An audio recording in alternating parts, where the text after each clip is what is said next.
Imagine you want to do what's best for your child's education and that you have a passion to teach your own child. The law allows you to do this, and you are perfectly happy to follow that law. The enforcer of this law is the school superintendents. They have the power to revoke your right to homeschool. Now imagine that your superintendent exceeds their authority under the law to discourage your decision to homeschool. You are fearful that your homeschooling privilege will be taken away if you do not comply. This is the reason that we need to pass the Equal Right for Homeschoolers policy. On the topic of the homeschooling privilege for parents, John Holt and Pat Ferranga, who are the authors of Teach Your Own, the John Holt Book of Homeschooling, say that parents have a right to educate their children in whatever way they believe in. The state cannot impose on all parents any kind of educational monopoly of schools, methods, or whatever. I was personally homeschooled for 7 years and know many families who have also homeschooled. Not every family experiences these problems, but some do, and I have known many who have. We will first look deeper into the problem that some school superintendents pose. Then we will go into the policy that will restrict superintendents from overreaching.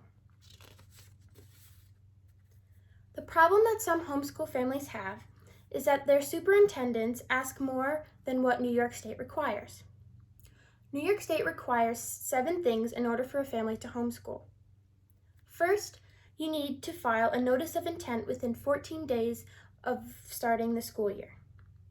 Second, the family needs to submit an individualized home instruction plan, or an IHIP, to their district superintendent.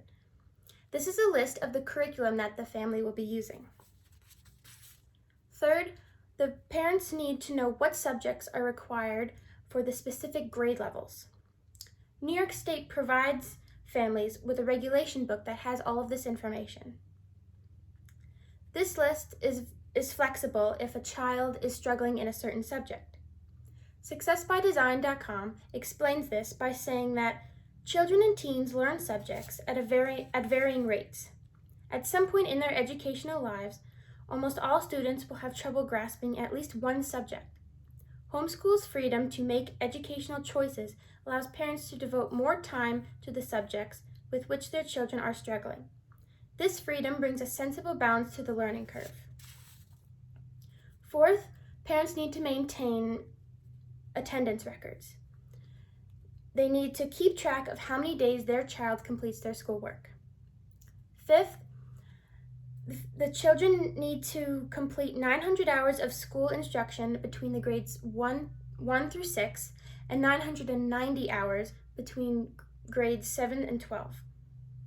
Sixth, the parents need to submit quarterly reports to their district superintendent. This includes specific detail that the child has done throughout the semester or throughout the quarter. An example would be that the parents need to state the topics in a specific subject that the child has learned. Lastly, the parents need to submit an annual assessment with their final quarterly report. This includes a normal referenced achievement test or written evaluation depending on the child's grade level.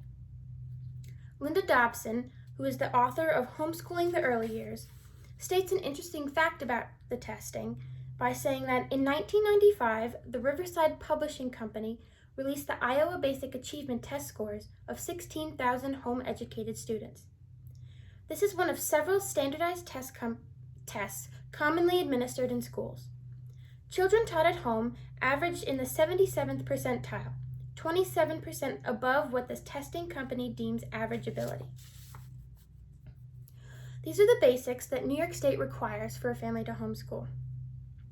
It is also good to know that not all superintendents exceed their authority, but some are biased against homeschoolers and seek to discourage the homeschool family by asking for more details and in some cases more documents than is required. These extra documents include a repeated rejection of either the IHIP, the quarterly report, or both, seeking extraordinary detail of coursework or the subject matter at hand. It is often an inconsistent treatment that requires that they require from one semester to the next, and in some cases, proof of the child's age by having the parents submit the child's birth certificate. It should be noted that it is not just the requirements, but in the manner of which they are requested that together convey the harassment upon the homeschool family. If a superintendent revokes their approval for the family to homeschool based on the family's refusal to comply with these unlawful requests, the homeschooling family has no choice but to take the district to court. To avoid this time-consuming and expensive process, they comply to these out of fear. This is an unjust situation, one which this proposal will help eliminate. But why do some people, including the school superintendents, have biases against homeschooling? Some may argue that homeschoolers are harmed by the loss of opportunity in both social interaction and the exploration of a career. Regarding social interactions, homeschoolers have many options. Homeschool families can associate with each other for mutual support and to share ideas and learning and teaching resources. They also gather weekly and monthly to do activities such as field trips. They also create sports teams that are accepted in local private school leagues, and they compete for prizes and trophies just like any other public school. The kids in these groups often form lifelong friendships. As far as the opportunity to choose a career path goes, homeschoolers also have many options. Parents who choose to homeschool their children have the same interest and desire for their child to find a career path just the same as public school parents do. Homeschoolers can attend career fairs at local colleges, and even some homeschool associations sponsor and organize local professionals, artists, and business people to participate in career fairs with tables or career orientations. Now that you know about the problem, let's look at the solution. To resolve this issue, we must put together the Equal Right for Homeschoolers policy. This will keep the homeschool requirements, but specifically restrict school superintendents from exceeding their authority of requiring more info than is allowed by the New York State law. If a homeschool family has a grievance, then an appeals panel should be established that is comprised of representatives, 2 from homeschool families and 2 from school board members. The panel should hear the appeals from the homeschool family that claim to be treated unfairly by the law. Most school superintendents care about the kids and want to do a good job for the community.